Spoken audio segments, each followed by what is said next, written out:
morning, students. I am Chetan sir from Sri Ved International School, Gandhinagar sector 25.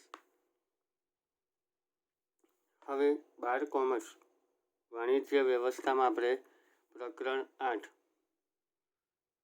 એ પૂર્ણાહુતિ કરી હતી. હવે આપણે નવા પ્રકરણની શરૂઆત કરવાની છે. પ્રકરણ 9 નાણાકીય બજાર. હવે સૌ પહેલાં આ ચેપ્ટરના ગુણભાર 8 ગુણ છે, એટલે આમાંથી 5 માર્કનો પ્રશ્ન પૂછાઈ શકે.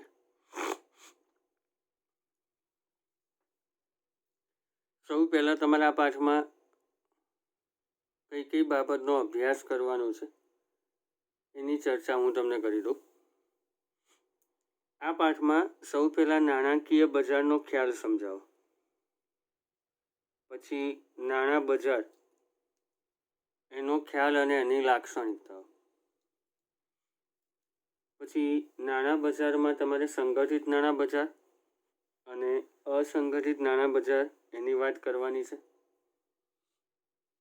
પછી નાણાં બજારના સાધનો, એમાં તમારે ટ્રેઝરી બિલ, કોમર્શિયલ પેપર, થાપણનું પ્રમાણપત્ર, કોમર્શિયલ બિલ, કોલ મની અથવા નોટિસ મની એના વિશે આપણે ભણવાનું છે.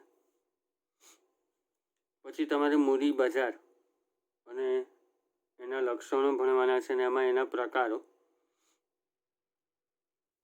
પ્રાથમિક મૂડી બજાર અને ગૌણ મૂડી બજાર. એમાં પ્રાથમિક મૂડી બજારના પાછા લક્ષણો. પછી ગૌણ બજાર એટલે એને શેર બજાર તરીકે પણ ઓળખવામાં આવે છે. તો તમારી શેર બજારના લક્ષણો પણ ભણવાના છે અને શેર બજારના કાર્યો વિશે પણ જોવાનું છે. પછી ડીમેટ ખાતાનો ખ્યાલ, પછી ડિપોઝિટરી સંસ્થાઓ વિશે તમારે ભણવાનું છે. એમાં NSDL એટલે નેશનલ સિક્યુરિટી ડિપોઝિટરી લિમિટેડ અને CDSL એટલે central depository service of India. પછી જમીનગીરીઓના ખરીદ વેચાણની પ્રક્રિયાઓ તમારે ભણવાની છે. પછી સેબીના ઉદ્દેશો અને સેબીના કાર્યો ભણવાના છે. અને આ પાઠમાં તમારે સેબી, શેર બજાર, પછી નાણાકીય સાધનો, આ બધા ટોપિકો છે, બધા મહત્વના છે.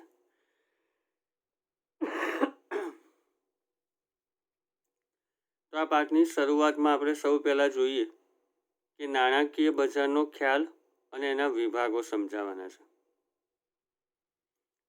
તો ધંધાકીય એકમમાં લાંબા ગાળાની અને ટૂંકા ગાળાની નાણાકીય જરૂરિયાતો સંતોષવામાં નાણાકીય બજારનો વિકાસ થાય છે. પહેલાંના સમયની વાત કરીએ તો ગામડાઓમાં અને શહેરોમાં નાણાંની ધિરાણની જરૂરિયાત પૂરા પાડનારા વ્યક્તિઓમાં શાહુકારો અને જમીનદારોનો સમાવેશ થતો, અને આ સંસ્થાઓ ઉપર નિયંત્રણ રાખનારી કોઈ કેન્દ્રીય સંસ્થા ન હતી, અથવા એમના કોઈ ધારાધોરણો કે નિયમો ન હતા. એટલે ઘણી વખત નાણાં લેનાર, ઉછીના નાણાં મેળવનાર વ્યક્તિઓનું શોષણ કરવામાં આવતું.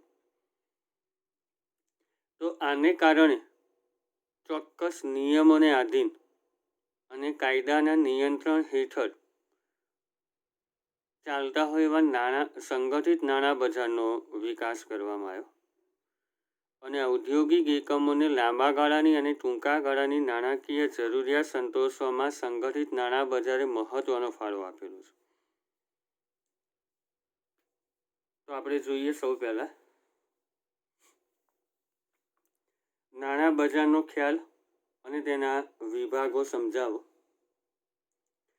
તો ધંધાકીય એકમમાં ઉદ્ભવતી લાંબા ગાળાની અને ટૂંકા ગાળાની નાણાકીય જરૂરિયાત સંતોષવામાં નાણાકીય બજાર વિકાસ પામે તે જરૂરી છે. આપણા દેશમાં પ્રાચીન સમયથી ગામડાઓ અને શહેરોમાં નાણાં પૂરા પાડનાર શાહુકારો અને જમીનદારો જોવા મળે છે. તેમની ઉપર નિયંત્રણ રાખવા માટે કોઈ કેન્દ્રીય સંસ્થા કે ધારાધોરણો નથી. અને એને કારણે ઉછીના નાણાં લેનારનું શોષણ થતું હોય છે. આ બાબતને ધ્યાનમાં રાખીને ચોક્કસ ધારાધોરણ અનુસાર અને કાયદાના નિયંત્રણ હેઠળ ચાલતા સંગઠિત નાણાકીય બજારનો વિકાસ થયો છે.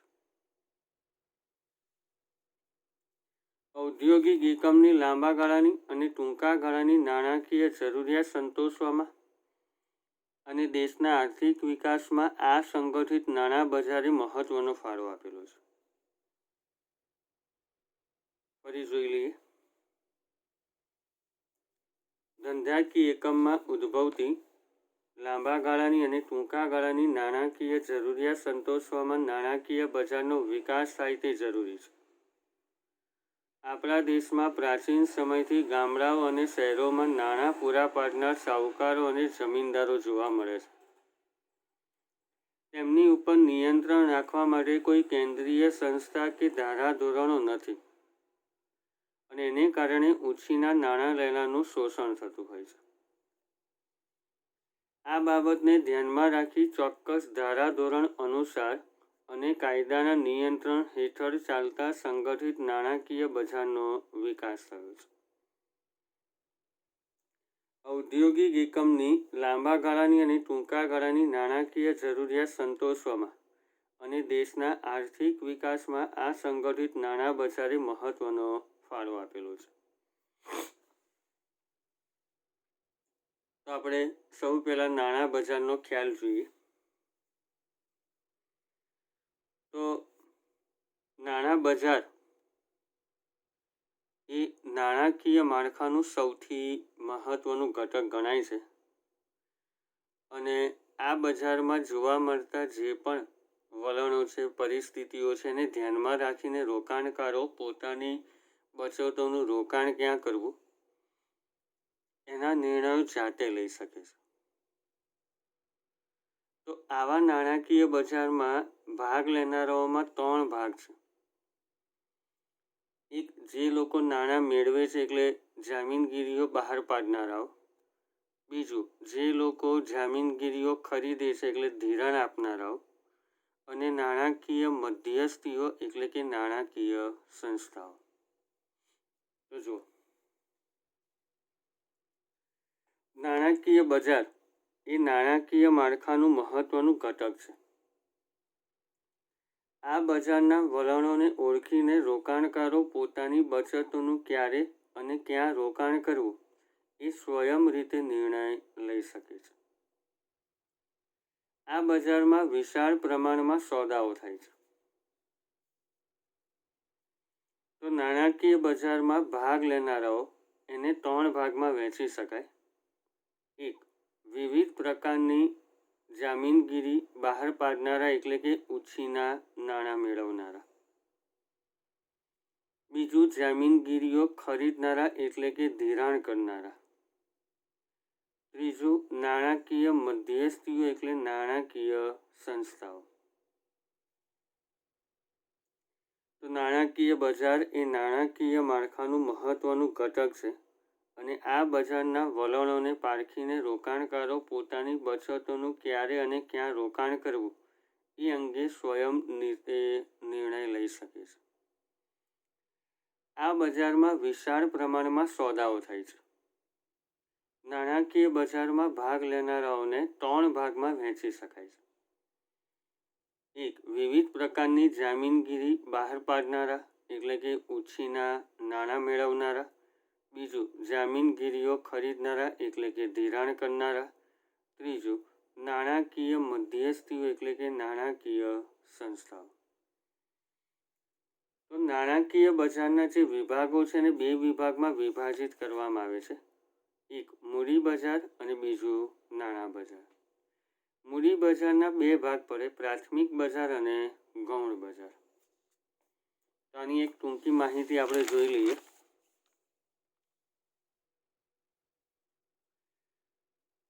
જો, મૂડી બજાર એ લાંબા ગાળાની જામીનગીરીઓનું બજાર છે, જેમાં શેર, ડિબેન્ચર, બોન્ડ એનો સમાવેશ થાય.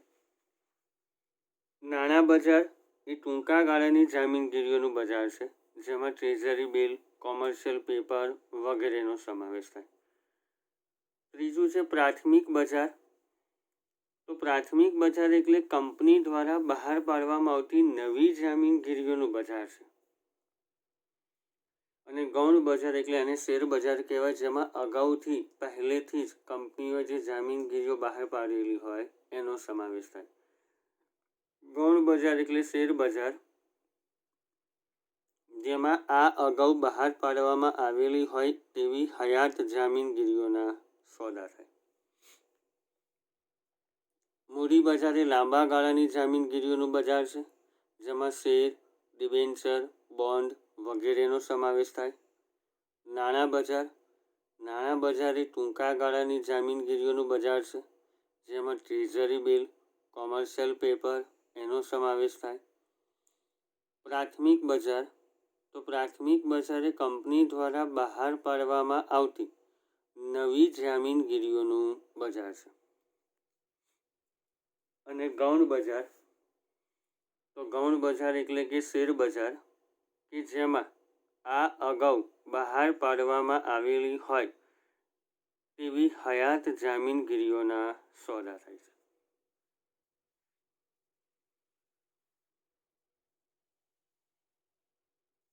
હવે આપણો બીજો પ્રશ્ન છે કે નાણાં બજારનો અર્થ આપીને તેના લક્ષણો સમજાવો. તો કંપનીના જે સંચાલકો છે એ લોકો ટૂંકા ગાળાની નાણાકીય જરૂરિયાત સંતોષવા માટે છે ને નાણાં બજાર ઉપર આધાર રાખે. તો અગાઉ આપણે જોઈ ગયા કે નાણાં બજારમાં ટૂંકા ગાળાની જામીનગીરીઓનો સમાવેશ થાય, જેમાં ટ્રેઝરી બિલ, કોમર્શિયલ પેપર, થાપણનું પ્રમાણપત્ર, કોમર્શિયલ બિલ, કોલ મની અથવા નોટિસ મનીનો સમાવેશ થાય. આ બધા સાધનો વિશે આપણે ભણવાનું તો છે જ, પણ અત્યારે આપણે એના લક્ષણોની વાત કરવાની છે. તો આપણે એવું કહી શકાય કે નાણાં બજાર એ ટૂંકા ગાળા માટેના સાધનોનું બજાર છે.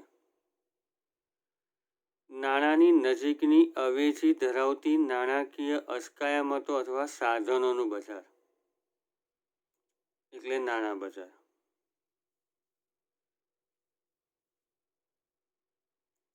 તો જો ધંધાકીય સંચાલકો કંપનીની ટૂંકા ગાળાની નાણાકીય જરૂરિયાત સંતોષવા માટે નાણાં બજાર ઉપર આધાર રાખે છે. સરળ અર્થમાં તમે કહી શકો નાણાં બજાર એ ટૂંકા ગાળા માટેના સાધનોનું બજાર છે, અથવા નાણાંની નજીકની અવેજી ધરાવતી નાણાકીય અસ્કયામતો કે સાધનોનું બજાર એટલે નાણાં બજાર. નાણાં બજાર એ ટૂંકા ગાળા માટેના સાધનોનું બજાર છે, અથવા નાણાંની નજીકની અવેજી ધરાવતી નાણાકીય અસ્કયામતો કે સાધનોનું બજાર એટલે નાણાં બજાર. પણ તમારે જ્યારે વ્યાખ્યા લખવાની આવે તો તમારે આ વ્યાખ્યા લખવાની છે, ધ્યાન આપજો.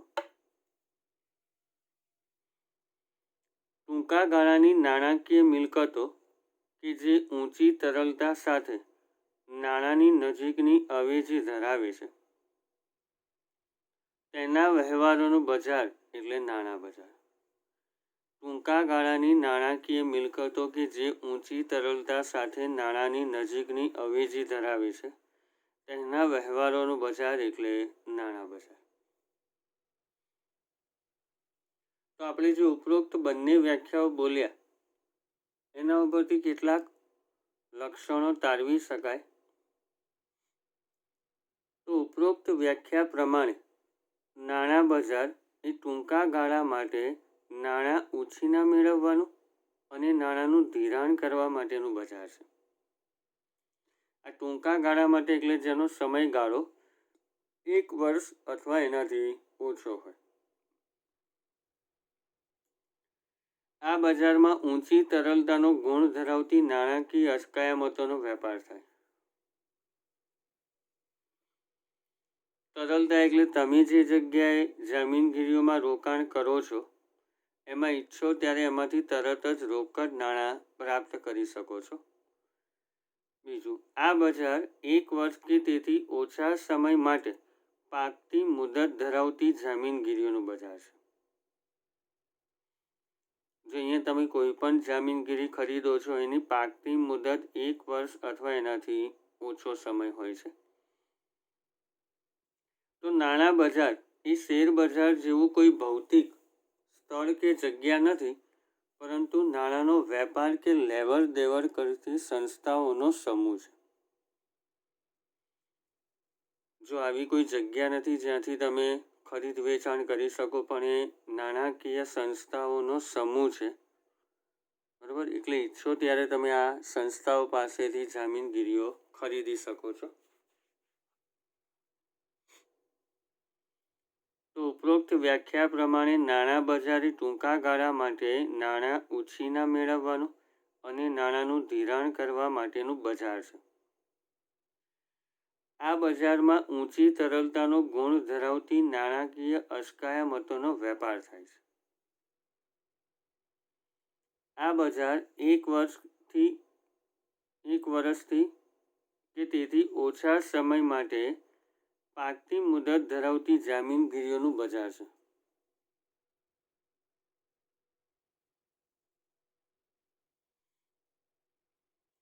નાણાં બજાર એ શેર બજાર જેવું કોઈ ભૌતિક સ્થળ કે જગ્યા નથી, પરંતુ નાણાંનો વેપાર કે લેવડ દેવડ કરતી વિવિધ સંસ્થાઓનો સમૂહ છે. તો નાણાં બજારના જે પક્ષકારો છે એમાં 2 પક્ષકારો હોય. એક, જે નાણાંનું ધિરાણ કરે છે,